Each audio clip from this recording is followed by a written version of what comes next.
Hey everybody, Scott Carson here, and today's special recipe is going to be my pork tenderloin marinade and grill. This will be a two-part series, and I absolutely love pork loin. Who doesn't like pork loin? But pork tenderloin is even better. It's a different type of cut on the meat.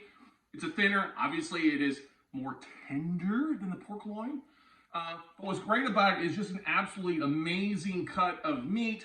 It's an easy marinade I'm going to do that anybody can do. You kind of like toss stuff in depending on how you like the flavor to be, but it's phenomenal. And one of the things we're going to do, we're going to take this pork loin, throw some seasoning, throw some marinade in it, put it into a big brine bucket. Oh, I'm sorry, not this bucket. This is like for a turkey. No, we'll do this brine bucket.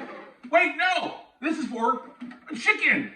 No, we're going to go a little nice brine bucket like this. And what's great about it is with this marinade, once you get it in there, stick it in the fridge for an hour at least. You do it overnight. Actually, you can actually marinate like this for a couple days if you're behind the ball. So if like you're planning like a Sunday lunch, Sunday grill, you put it in Friday night. Or if you want to do like tonight is Saturday, if I wanted to grill this tomorrow, I could do it overnight, it'd be great. But at least an hour in this marinade.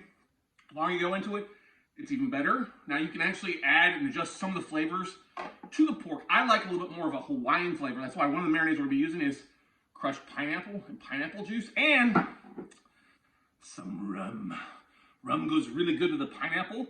Now, if we were not going to do the pineapple, this would be probably a peach or cherry bourbon to go along with the sauce for it for a little while. But we're going to end up smoking this on the pellet griller tomorrow for a couple hours. But first, we got to marinate. We got to do a little bit of the work to do the fun. So what are we going to do first? Hey, we're going to take our really sharp knife. You got to be careful. Pointing in hurts. You're going to cut open the bag here. You're going to dump the pork loin out. Really easy in your sink. You're going to just rinse it off. Yeah. Rinse it off. Looks like a big long tongue, doesn't it? Okay. But what's great when you buy these tenderloins, wherever you get your meat at, you're usually going to have two. And you can see the tenderloin is smaller and thinner and a tenderer cut of meat than your pork loin. Pork loin, you're going to want to probably marinate a lot longer with something a little bit more acidic, like vinegar or more beer or something like that. So we're going to throw that into this here mix. Good stuff. Wash your hands so you're not contaminating the rest of your stuff. Okay? We're going to take the pineapple stuff. Now, we don't need a lot of this, about half of it. Okay? So sprinkle about half of it in over that. Okay? Good stuff there. You can also use like a soy sauce. I also like ponzu. If you want like a Hawaiian flavor, ponzu sauce goes really well because of the citrus of it. So we're going to pour that in there. Get it good and going in there. Yes.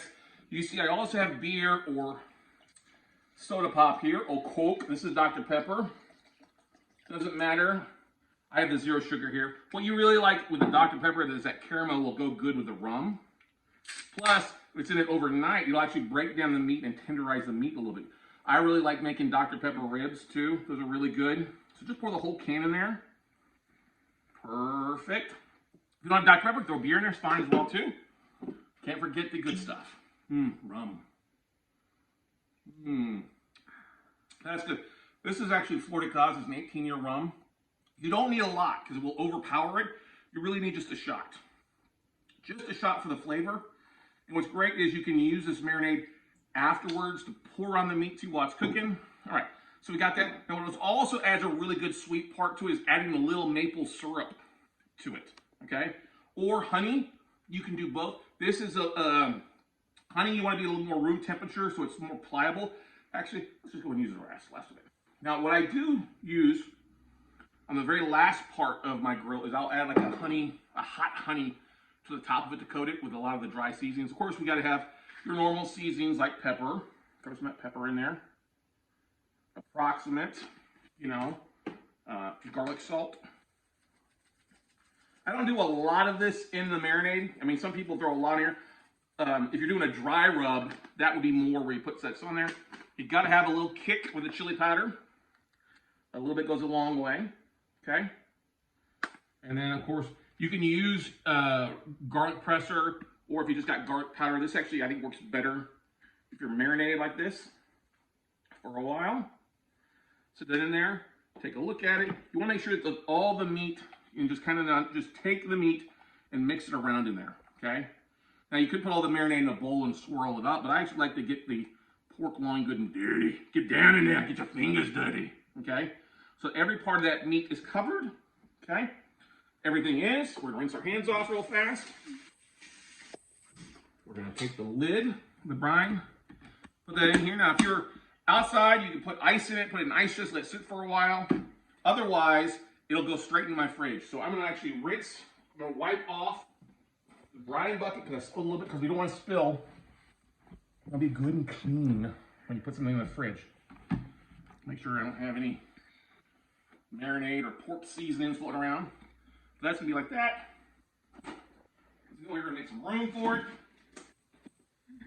Boom, just like that. Like that. And then I got Tupperware to go stuff.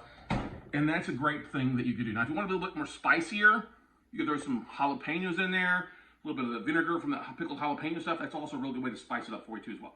So stay tuned. Next part of this will be going through, pulling it out, rinse it off, and throwing it on the pellet grill.